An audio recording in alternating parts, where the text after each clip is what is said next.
For some reason, lost media related to children's shows remains one of the most popular categories, and there have always been good search efforts surrounding topics from this category. I'm not sure if it's specifically the creation of children's content that I find interesting, or maybe just the nostalgia, but this is an area of lost media that I enjoy as well, and have covered several mysteries before.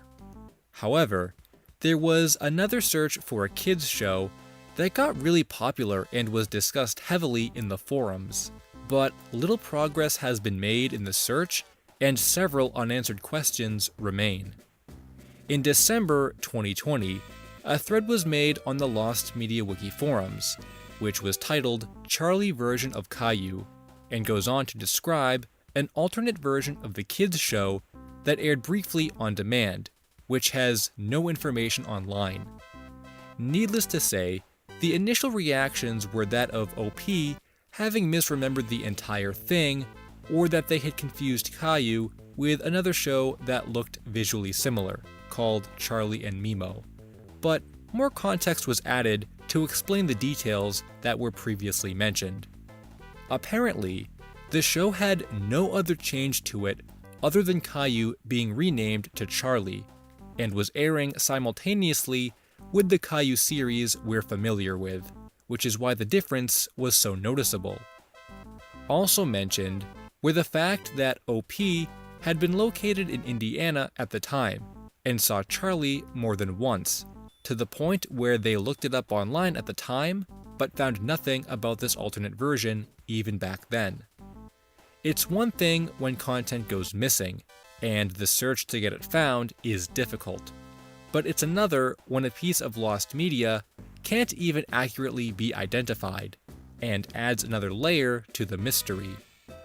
At this point, I was already hooked and started thinking about possibilities for why it could have existed in the first place, with an early theory being that it was some kind of altered version that aired on local stations to avoid copyright from PBS, while some other users suggested it was a foreign language dub. Though these theories were debunked fairly quickly when OP confirmed that they were both airing on PBS channels at the time, just that the Charlie version had been through a different channel provided by Comcast or Xfinity TV. The most important note, however, was that the narrator who sang the Caillou theme song also sang the Charlie one, meaning that she would be someone who would likely remember the details about it, in addition to any of the voice actors that might have been recast from the original show. But this is where things get a little complicated, as tracking down those voice actors is nearly impossible. We looked into a few of them, and while some don't seem to have any social media presence, the other ones have unfortunately passed away. Caillou is such an old show anyway, and these voice actors don't seem to have a lot of credit to their name, so it's possible they wouldn't remember anyway.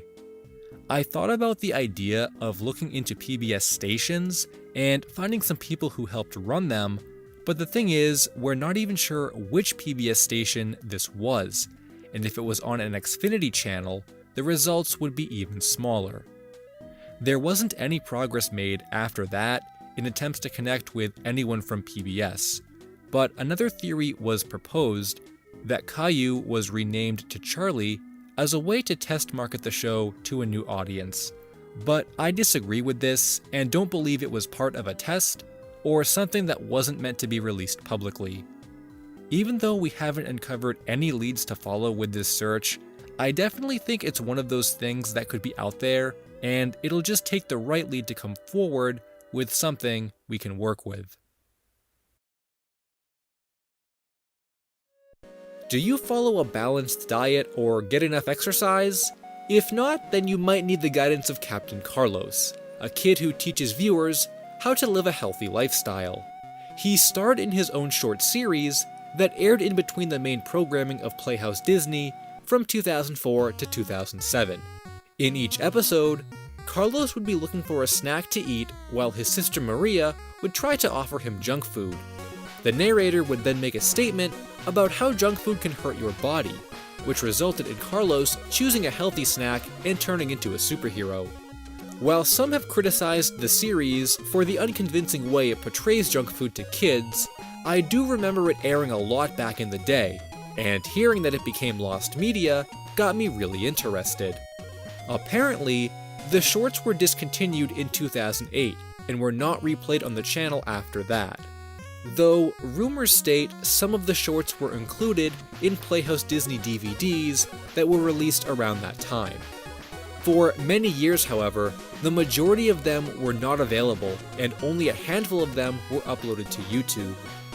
This was until a user archived the entire series on their channel, making every segment available.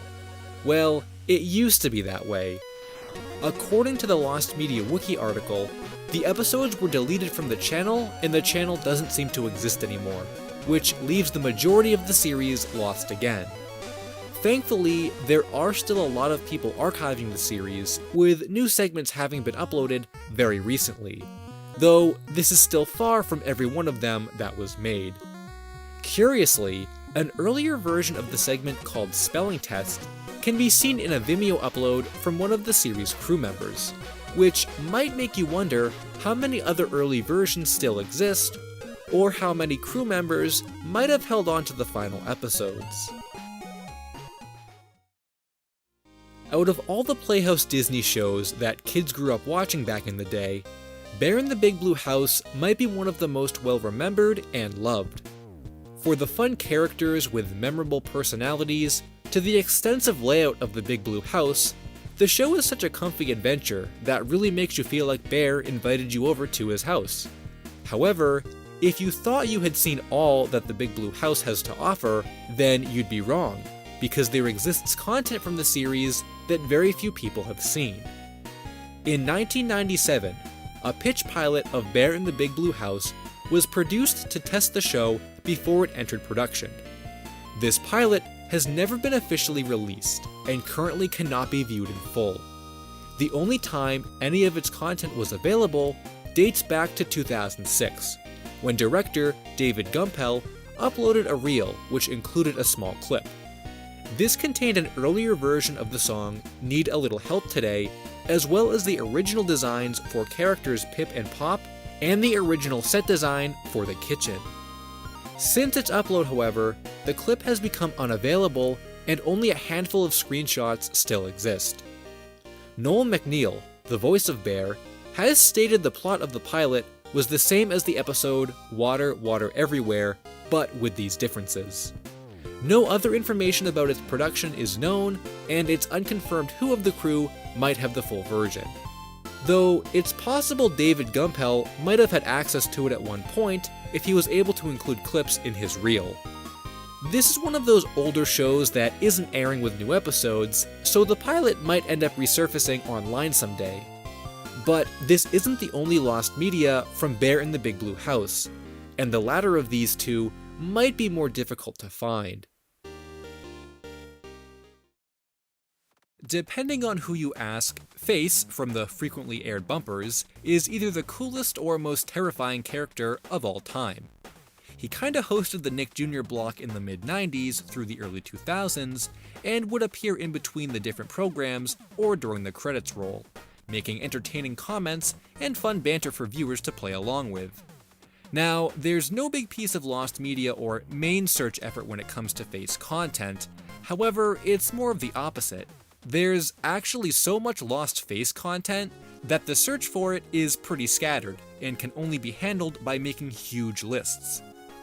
This in itself is a monumental task because it's very difficult simply documenting all of the skits, shorts, and appearances of Face himself, a common issue with preserving bumpers in general, as they're designed to be made in bulk.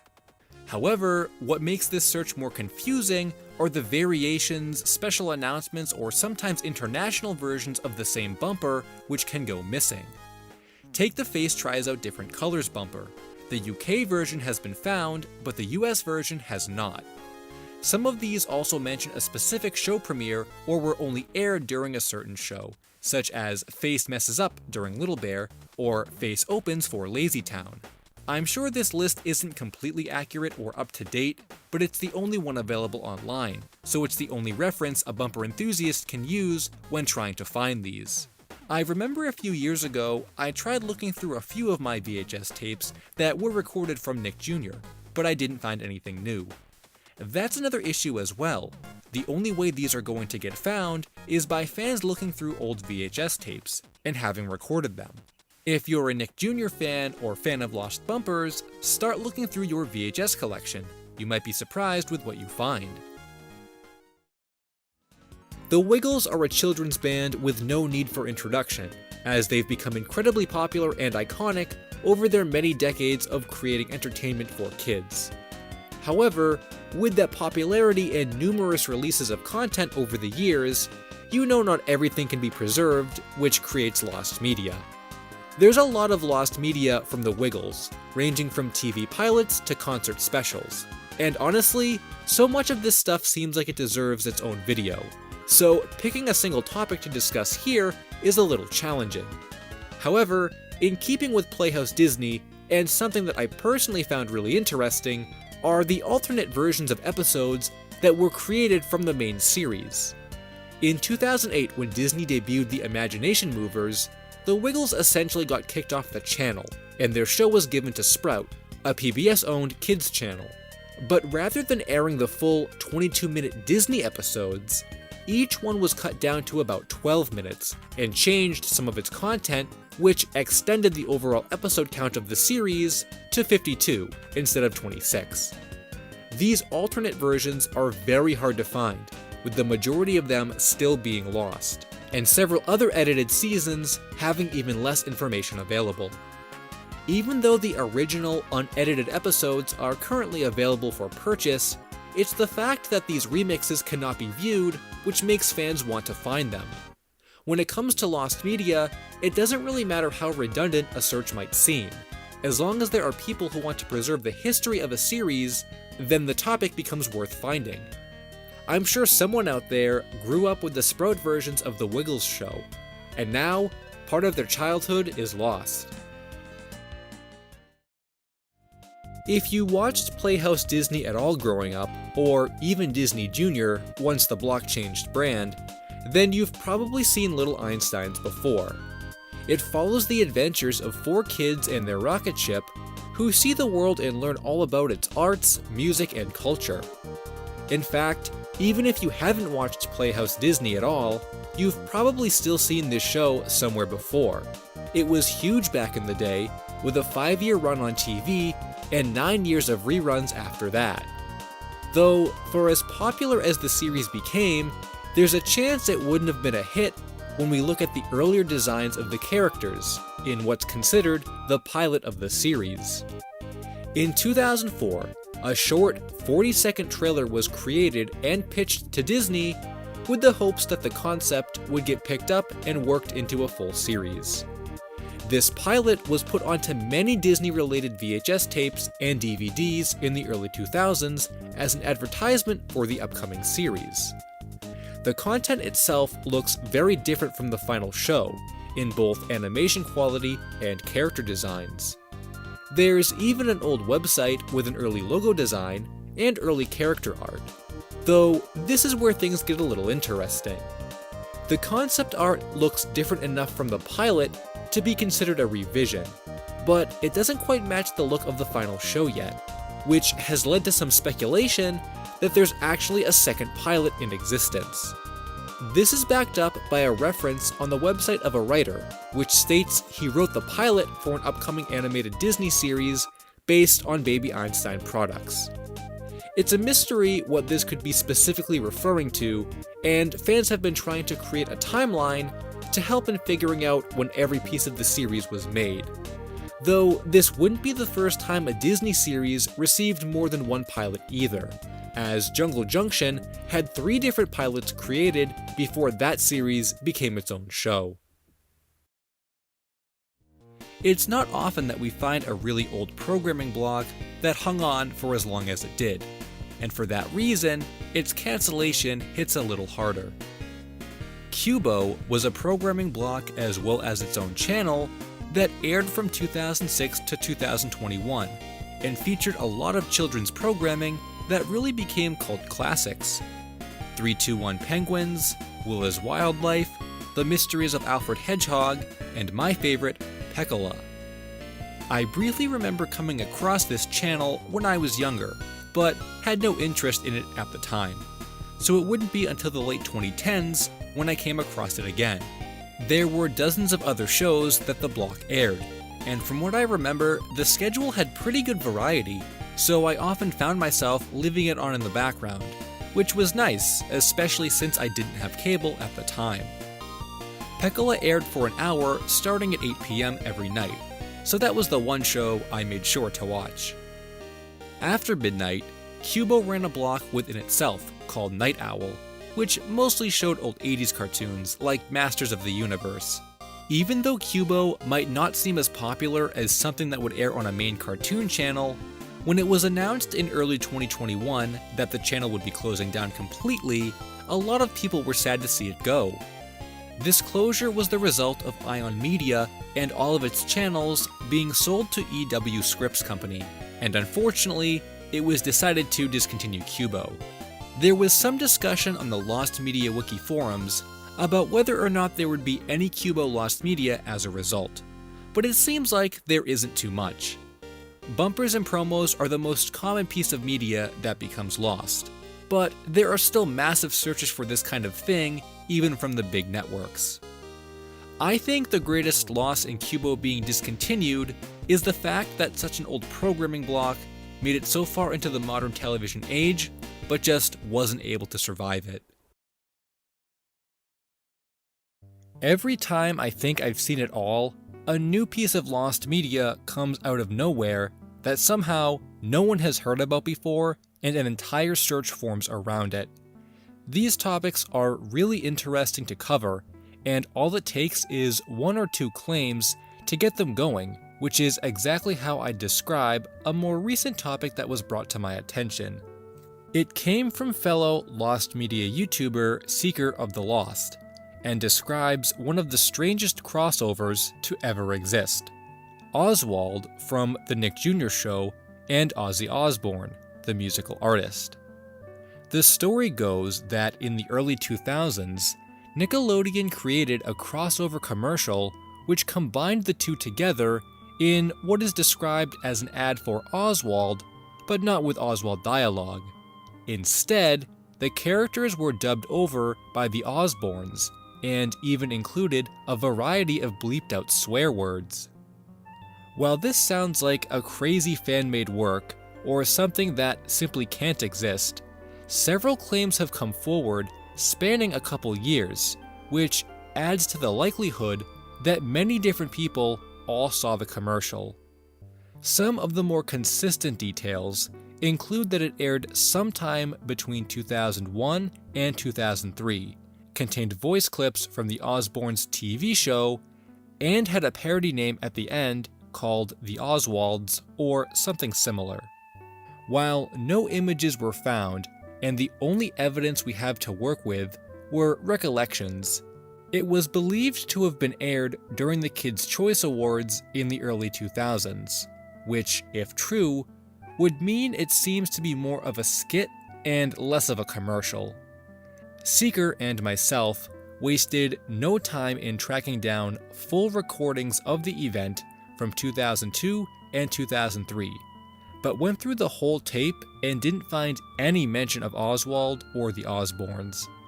I really thought the Kids' Choice Awards would have been the perfect place for it to air, so in case it did end up being a commercial or something like that, I did look through several commercial compilations from that time as well, but came up empty-handed.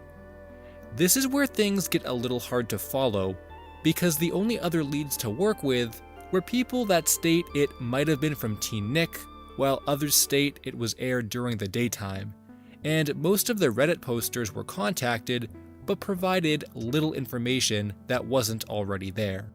This is definitely not something that you can just contact Nickelodeon over, and that means it's going to have to reappear on a VHS tape or re-upload of something. I do believe it exists, And it makes a lot of sense that it would, especially with the timeline in question. Oswald on Nick Jr. and the Osbournes TV show on MTV, who are both owned by Viacom, were at their peak in the early 2000s, so such a parody having been made makes sense from that standpoint, especially during a special event like the Kids' Choice Awards, or a late-night audience. It's just confusing that it wasn't actually in the Kids' Choice Awards, and also isn't something that Nickelodeon could just air all the time, especially with the bleeped-out swearing. I've been hoping, ever since Seeker's video went up, that someone would find a recording and it would just appear, but that hasn't happened yet, and the topic has gotten pretty old to the point that there's not even a whole lot of discussion about it anymore. This is a parody I'd really like to see for myself, so check those VHS tapes and hopefully it can be archived. I'll bet there's a pretty high chance most people out there don't know what Discovery Kids is or the Ready Set Learn block, but one image might help you remember. And it's this penguin. Does it ring any bells yet? This is Paz the Penguin, who had his own cartoon on Ready Set Learn, as well as hosted the block itself in the form of a puppet. As the name implies, this was loosely an educational programming block, more than the likes of what you'd see on Cartoon Network, for example. I honestly don't remember a whole lot from this block off the top of my head, as I must have watched it when I was pretty small, but I do recognize a handful of the shows by reading from a list, which include Pappyland, High Five, and Animal Jam. These shows and dozens more aired throughout the course of the block from 1992 to 2010, lasting for nearly 2 decades and on 2 different channels. One iteration started on TLC in 1992, and the other on Discovery Kids in 1996, though I have no idea which channel I would have seen it on. I'm pretty sure it only aired early in the morning as well, so that made it more difficult to watch. When the block came to an end in 2010, it wasn't discontinued entirely, but rebranded as The Hub, which I do remember hearing about in passing several years ago. Though, to my surprise, The Hub has apparently been discontinued as well, and rebranded as Discovery Family. It doesn't look like any of the old shows are being aired, and a lot of content from the Paz show is still missing, which includes several animated segments and puppet segments. I'm not even sure if some of the lesser known shows like Pappyland were even released on home media in their entirety, so looking closer at Ready Set Learn's content is sure to reveal more lost media. There's a lot that goes into the personality of a television block, including the shows, the branding, and of course, the host. Think about Toonami and how iconic Tom and the space theme has become. Or what about Face on Nick Jr., and how he moved from one show to the next with his funny dialogue. But Playhouse Disney didn't have a space theme or a colorful face narrator. Instead, they had 2 monkeys in the jungle named Ooh and Ah. Ooh and Ah are a pair of red and blue monkey puppets which first debuted in a short series called Ooh, Ah, and You. This series aired in 5-minute segments each morning to begin the Playhouse Disney block, when a couple years later, they were chosen as the mascots to host the block in its entirety. This lasted from 2007 to 2011, before Disney Junior was introduced and replaced them along with the Playhouse Disney brand altogether. However, in the span of those years when Ooh and Ah were on the air, they starred in a bevy of skits, shorts, and bumpers, of which many are still lost. There are some lists available that detail what each of these segments were about and which ones are still missing. While I'm not sure how accurate it is, the large variety of bumpers that were produced and aired over the years makes tracking down specific ones pretty difficult. Not to mention, a lot of these were used to advertise specific shows, which makes the search a little less organized when YouTube compilations mostly use assorted clips. There's even a secondary series of bumpers called Monkey Mail, which has Ooh and Ah receiving a letter from other Playhouse Disney characters as sort of an announcement that their show is going to air next. While a good bunch of these have been found, there still exists a large collection currently lost. Keep in mind, some of the bumper names even have dubs in different languages next to them, which opens up a new problem in trying to archive international versions. Unfortunately, this is the way in which searching for bumpers is conducted, and again, looking through home recordings is the best chance there is for more to resurface. Bob the Builder was one of the first stop-motion TV shows I can remember watching as a kid, though I think there was something about that style which never made me like it as much as the other kids shows that were on at the time. The original series premiered on Nick Jr. in 2001, and followed Bob with his crew of lively vehicles as they built, repaired, and renovated different construction needs throughout their universe, often running into problems with their work that needed to be solved. The show quickly became a huge success, and ran for a decade, spanning 250 episodes, spin-off series, and 10 specials. However, before all the success the show received, it had a rather humble beginning, and was nearly dropped by the production companies altogether. Before the series was picked up in 1998, a pilot episode was filmed in 1997 as a pitch to Hit Entertainment. The plot involves Bob trying to remove a bird's nest from the gutter by using a ladder to climb, though he falls as Digger is there to catch him. These characters are the only two who appear in the pilot, and their designs are much different looking than that of the final show. The animation itself is pretty rough, with iconic series designer Curtis Jobling having no hand in the designs of the pilot. For over 20 years, no one would ever see this animation at all, as it was never aired on TV or released on DVD. Only a few screenshots would resurface and get passed around online. While Jobling has gone on record to state he owns a copy of the pilot, it wasn't until 2020 when another producer of the show would be contacted by King Mr. Harvey, and finally the entire short was uploaded online for everyone to watch. It was originally believed to have a runtime of around 90 seconds, but was actually closer to being 2 minutes long, and was found on a tape mysteriously labeled Essential Pictures.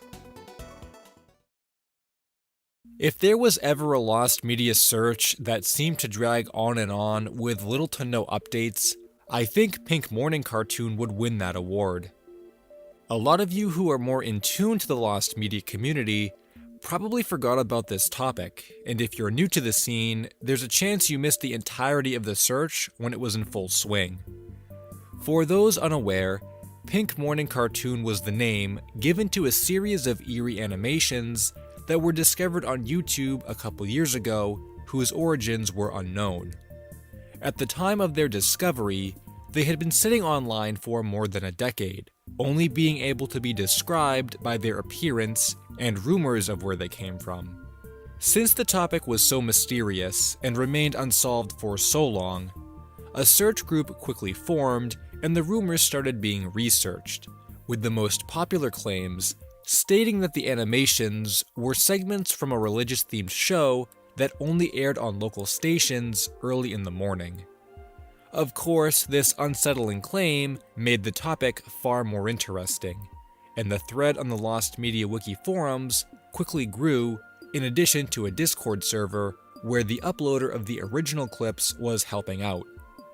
While I only came upon the thread towards the end of the search, all of the different claims were really fun to read about, including which local station might have aired the series and who were the people that produced it. Contrary to popular belief, this series of animation wasn't anything malicious and was completely sourced once a portion of the end credits was unearthed. The name was found to be associated with a reverend who owned a local station at the time and created an animated show called TV8 Kids Fun Festival, which is where the original animations came from. Apparently, it was really popular in the community, and rumor has it, the series was frequently recorded, which is where the mystery begins. To date, very few segments from Kids Fun Festival have been archived or survived in any capacity, and the search for them has been in a rather dormant state for close to a year, going on 2 years this August. The big break in the search was definitely sourcing the animations, but the problem with getting any more content from the series comes from the fact that it was confirmed the masters were destroyed years ago from someone related to the Reverend. Not only that, but the church she worked at was also demolished in 2010, so there's no way a backup archive would exist in that way either. The community decided to do the next best thing, which was purchase tapes that might have had content recorded on them. A good theory, considering the show was apparently popular back then, as I stated previously. It was reported that a box containing around 800 VHS tapes was bought from the area where Kids Fun Festival aired, and ever since then, the Pink morning cartoon community has been going through them one by one to see if there's any more content that was recorded. This is probably the only way any more content from the series could be recovered, but unfortunately, as far as I know, nothing was found on any of the tapes that have been viewed. I'm not sure how many tapes of the 800 have been watched, since that in itself would take a lot of time, but so far, nothing new has come from this lead, which is a little disappointing when you consider how long it's been since the tapes were acquired. Even still, it's not likely that the entire series would be saved on the tapes, so there will probably still be missing content left after all the tapes have been gone through. I still think the story surrounding this piece of lost media is really heartwarming, but it's unfortunate we might never get to preserve the work that was put into the Kids Fun Festival series. If you watched Playhouse Disney early in the morning during the mid-2000s, then there's a chance you might have seen a mini-series called Breakfast with Bear. This series was a spin-off of Bear in the Big Blue House, created during the hiatus of the main series. What was cool about Breakfast with Bear was how it brought the character of Bear out of his fictional house and into the real world. Every episode featured Bear visiting a different kid from a different state, and spotlighting how they got ready for the day, namely through eating breakfast. A total of 20 episodes were produced, with 10 being filmed in California and the other 10 being filmed in New York. Currently, less than half of the episodes are available, with the majority of the remaining ones completely lost. The Lost Media Wiki has a great list of which ones have been recovered and which ones haven't, along with summaries for the first 5 episodes. What's even more interesting, however, is the fact that some of the lost episodes have screenshot galleries available for viewing, which suggests they could have been online at one point. Breakfast with Bear did have a website and print material discussing filming of the show, as well as many promos advertising the series, which can still be found online. Its general obscurity has made tracking down the remaining episodes difficult, since I personally remember the series only being played early in the morning, and it just didn't have a lot of content made for it to begin with, so it's doubtful we'll ever see a DVD release or anything like that. As with most short series that had a short airtime, VHS tape recordings are the best way to find lost episodes, so if you remember watching this series as a kid, you might want to check your recordings and see if any were saved. For as long as I've been in the Lost Media community, I've noticed the constant fascination with Lost Kids show content. This is the kind of stuff you'd see on PBS Kids or Nick Jr. Personally, I love searching for this kind of stuff and unearthing the earliest iterations of content that influenced the kids who grew up with it. Recently, there seems to be an increase of interest when it comes to kids media, and likewise has inspired the search for another piece of lost media, the Super Y pitch pilot. If you don't know what Super Y is, well, I'm sure you're kind of familiar with its characters, as one of them was stolen and used for an antivirus commercial, which became a pretty popular meme. However, the real show debuted on PBS Kids in the late 2000s and ran through the mid-2010s, becoming very popular. It uses CGI animation and depicts the characters with exaggerated yet realistic features, each one of them with a signature costume as well. Though you might be surprised to see what the original iteration of the show was going to be like. The pitch pilot, created in 1999, uses a completely different style of animation, that being stop motion. On top of this style change, the show itself looked a lot more abstract, with softer colors and an overall more childish tone. According to summaries of the plot, the main character, named Super Y, is 6 centimeters high and lives in a children's library. When he has a question that needs an answer, he asks popular storybook characters to help. But unfortunately, we can't really get a grasp on how this concept is illustrated or even how smooth the animation is. because the pilot is lost, which is largely where the mystery begins. The visuals that I've been referencing came from the old website of the company that animated it, Cup of Coffee Animation, and no videos or clips can currently be found. However, the pilot did have a screening at the Annecy Film Festival in the year 2000. Its runtime was 9 minutes long, and it even won an award for its educational value at the event. Despite the praise Super Y received, Nick Jr. did not pick up the series when it was pitched to them, and after that, it disappeared, until the PBS revival we know of today. Though rumors have since popped up which claim during its dormant years, the pilot aired on Nick Jr. and was once available on the Cup of Coffee website, but these are unconfirmed and I couldn't find any proof of it myself. That's not to say there hasn't been new content found since the search for this pilot began, and I have a few leads I've been trying to get in contact with who should know something as well. Once the topic started gaining attention, one of the first pieces recovered was a reggae tune that was supposedly used as the pilot's theme song. It got passed around quite a bit and was reposted to YouTube, where discussion of its legitimacy came into question. Thankfully, the original upload was able to be tracked down, where it was discovered that the song came from the composer's own website, proving it's real. Though it was eventually discovered that the song went unused in the pilot itself. It was still a cool piece to find, and got the ball rolling for more leads to be found, which is where things get a little strange. I had started looking more in depth into the pilot at this time, and mostly only had wiki articles to use as sources. While none of the articles I read were too detailed, there seemed to be comment threads that popped up discussing not only names connected to the pilot, but also rumors that someone in the community had already found it. Taking that with a grain of salt, this began my contact search as I started to find names buried online who stated they were associated with the Super Y pilot or Cup of Coffee Animation. I surprised myself with who I was able to find, most notably a storyboard artist who worked on the pilot itself, and a Cup of Coffee executive who oversaw all the projects they were working on back in the 90s. They were both contacted weeks ago, but I unfortunately never heard back. As of the making of this video, they've been contacted through different addresses, so here's hoping to get in touch with them eventually. While I was waiting for them to reply, I had contacted Cup of Coffee Animation itself, thinking they might still have a copy in their archives, but I never heard anything back from them either. Finally, I had thought about contacting Angela Santamero, the creator of this pilot, as well as Blue's Clues, but she must get dozens of messages, so I figured this one would go unanswered. While this was wrapping up, I went back to the comments section and noticed that the threads had been updated to claim that the guy with the pilot was going to upload it, around the same time I sent my contacts messages. While I would have been disappointed all my searching was for nothing, it would have been okay if it meant getting this thing found much quicker. Unsurprisingly, that didn't happen, as the user who claimed to have it was just trolling, as I figured from the beginning. However, I would argue that maybe it ended up working out because it got me to dig deeper and actually make progress in getting this found. This topic in particular doesn't seem like something that'll be impossible to find.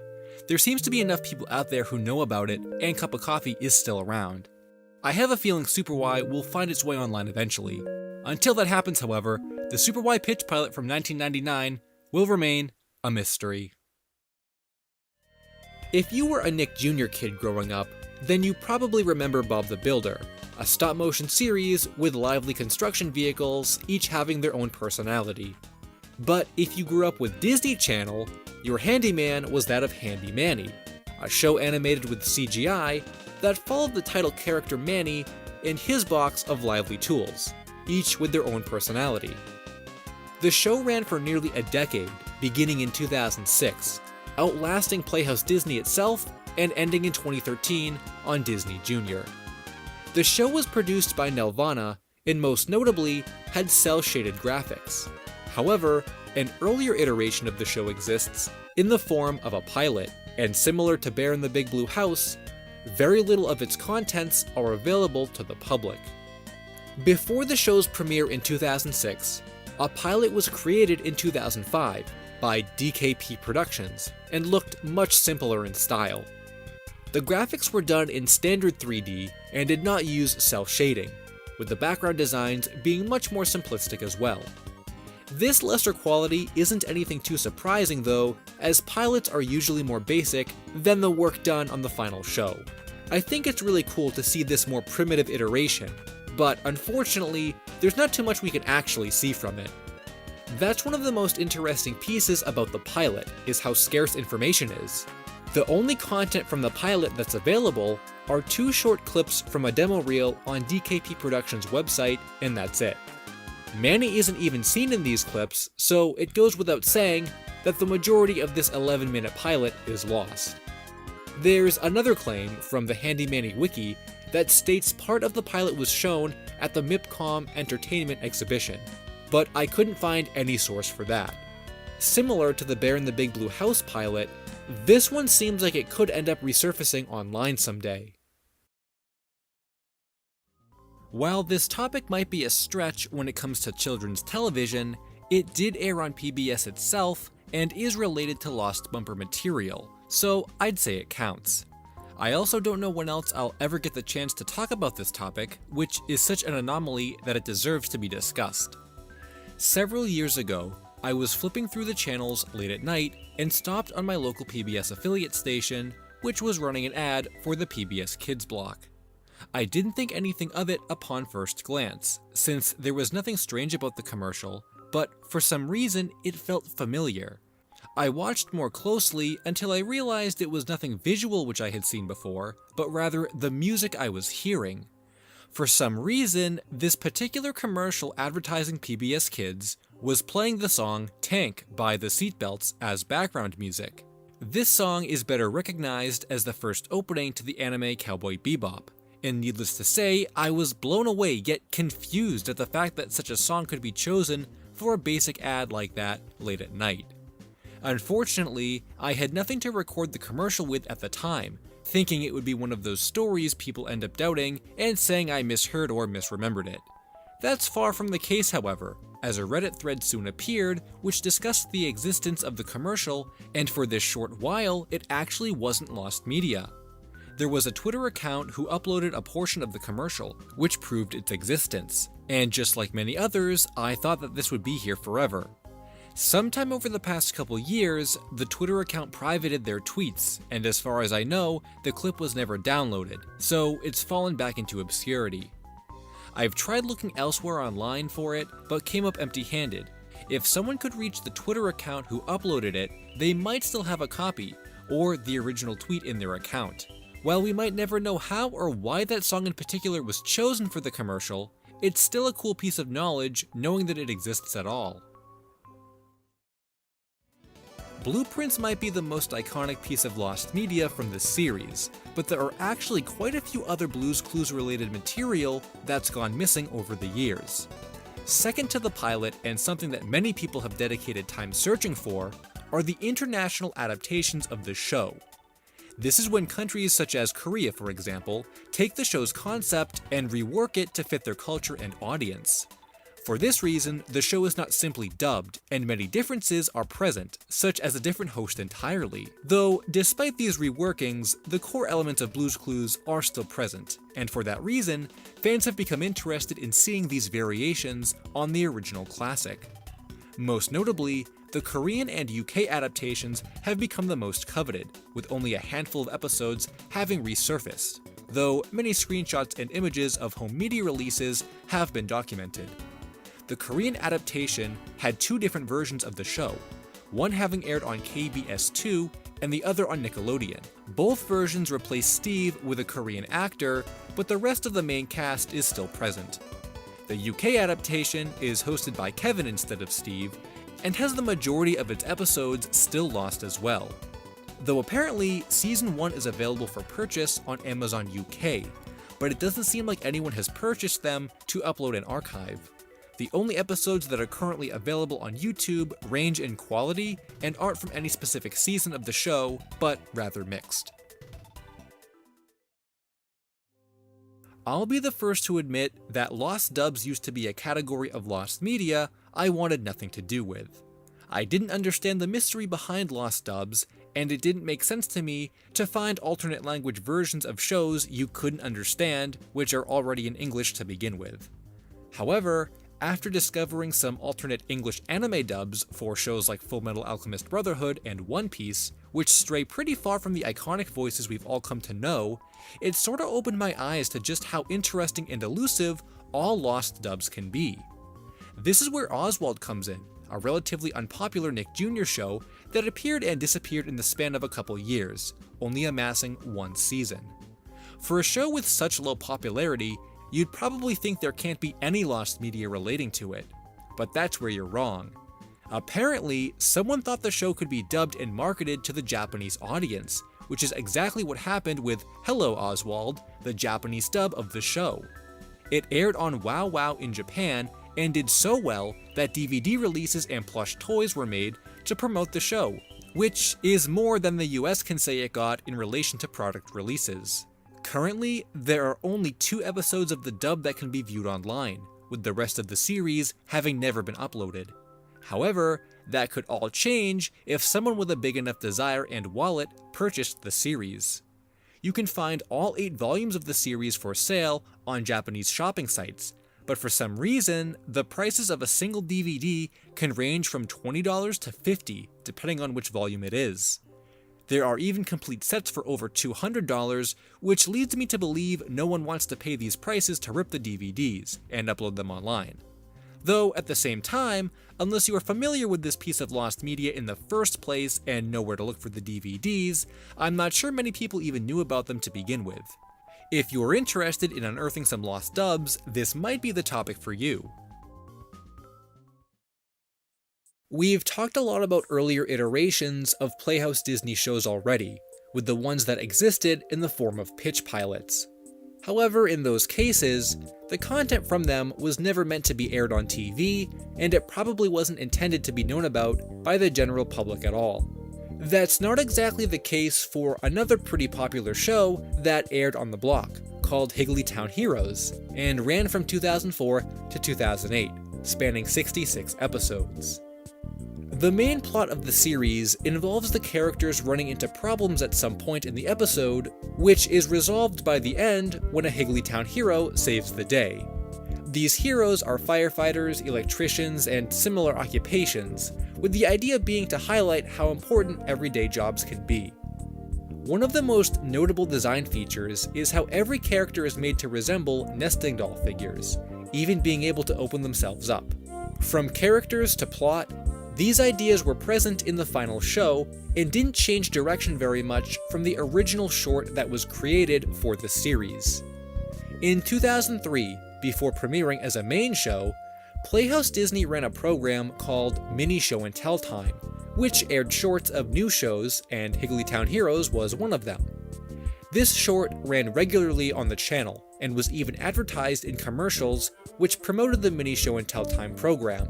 Some of these commercials have been archived and can be viewed, complete with clips of the Higleytown Heroes short in them. However, if you want to see this in full, you're out of luck, as it's currently lost and cannot be viewed. There have been a few claims which state the short had once been uploaded to YouTube back in 2018, but has since been taken down. Another claim states that the short itself was available for viewing on the old Playhouse Disney website. It seems like this short was the only one in the Mini Show and Tell Time series, so we're essentially looking for a single segment, which might turn up as a re-upload if it actually was online at one point. Chances are if I asked you about the show Stanley, most people wouldn't really remember it or know what I was talking about. However, if I said, "Do you remember the Playhouse Disney show called Stanley, where he could talk to different animals and solve problems?" I'm sure it would ring some bells. This cartoon premiered on the channel back in 2001, and seems to be a show that the majority of people end up forgetting about, which brings us to the topic of this video, the lost Stanley pilot. Before the show premiered on Playhouse Disney, it too received a pilot that was made to pitch the series prior to entering production. However, unlike most of the other pilots discussed, this one has a little more context that's become available in a pretty interesting way. While a handful of screenshots do exist and can easily be viewed, a little digging reveals 2 promotional videos from Playhouse Disney. One is specifically advertising the channel, and the other is advertising a mall tour, and in both of these clips, several seconds from the pilot can be seen. These are both dated 2001, which means they must have been produced before the show actually debuted in 2001. with Stanley's final design. The pilot uses an earlier design for Stanley with thicker hair and outline, with the title card having a completely different color scheme as well. It's been claimed that this pilot is called Kangaroo Cleanup and was reused for the Season 1 episode of the same name, but this is unconfirmed. There have also been some unconfirmed claims about who the voice actors were and that it never aired due to Stanley being too scary for kids. There aren't any sources for these statements, and as far as I can tell, not much is known about it.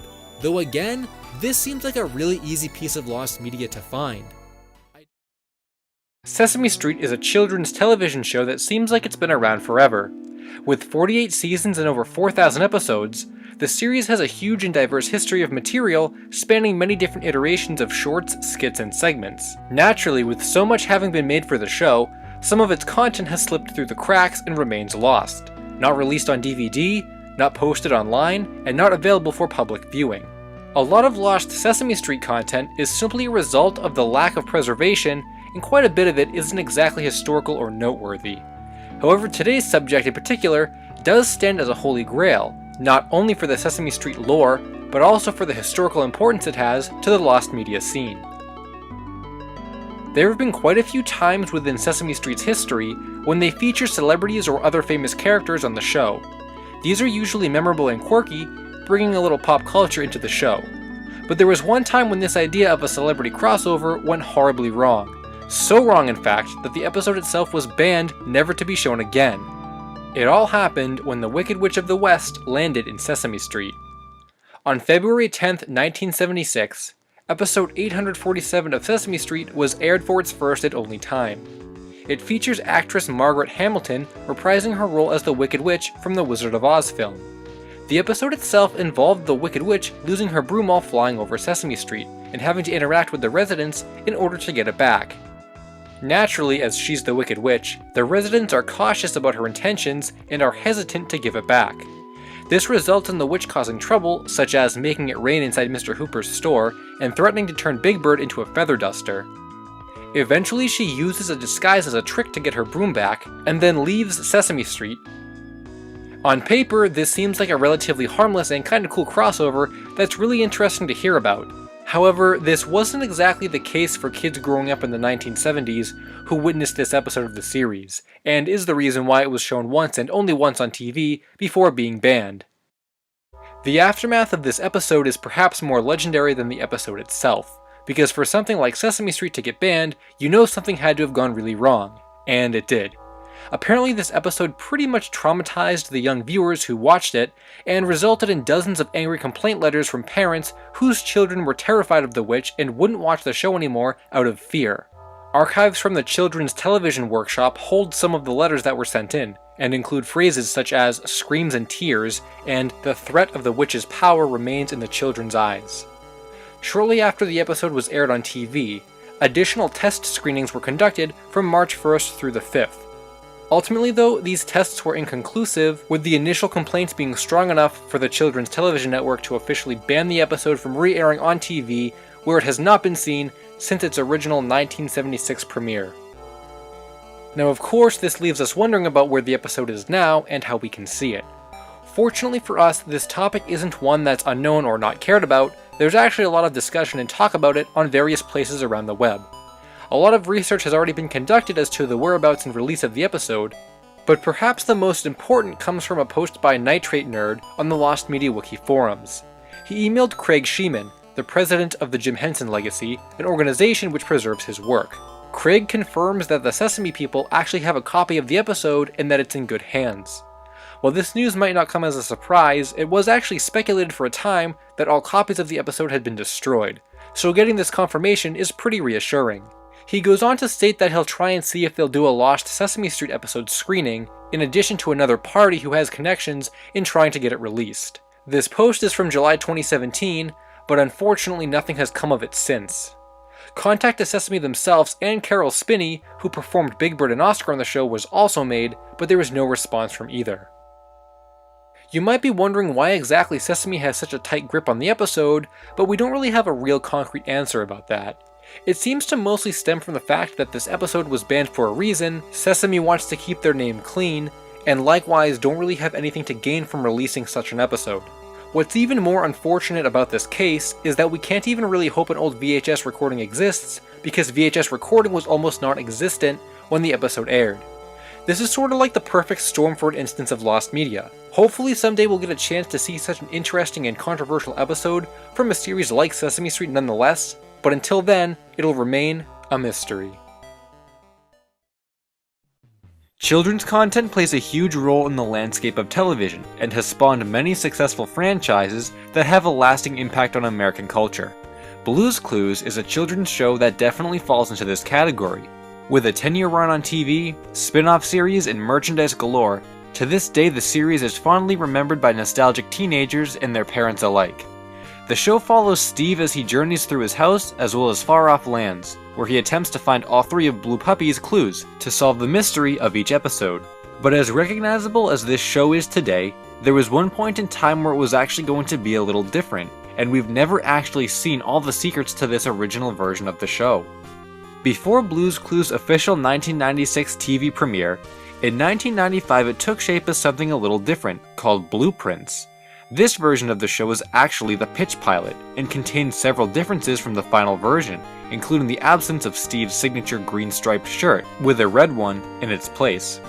Unfortunately, however, this small collection of short clips are the only content to have ever surfaced from this pilot.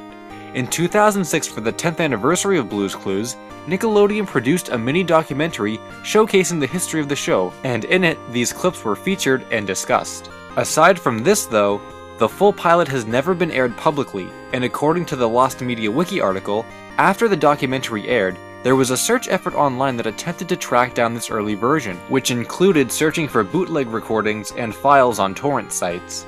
The only people who have ever seen this full pilot outside of the staff were test groups of preschoolers in 1995 who watched it to give a sense of whether or not the show would be successful and worth pursuing. And due to this fact, the pilot is labeled as lost. So even though Steve's shirt being red is really the most noticeable difference, there could be other secrets lurking within this unaired pilot that we'll only experience if we ever get to see it. But just because we don't have the pilot right now, doesn't mean we won't get to see it eventually. I think it says a lot that Nickelodeon even made mention of it within the mini-doc at all, and at the same time it also proves they still have it in their archives.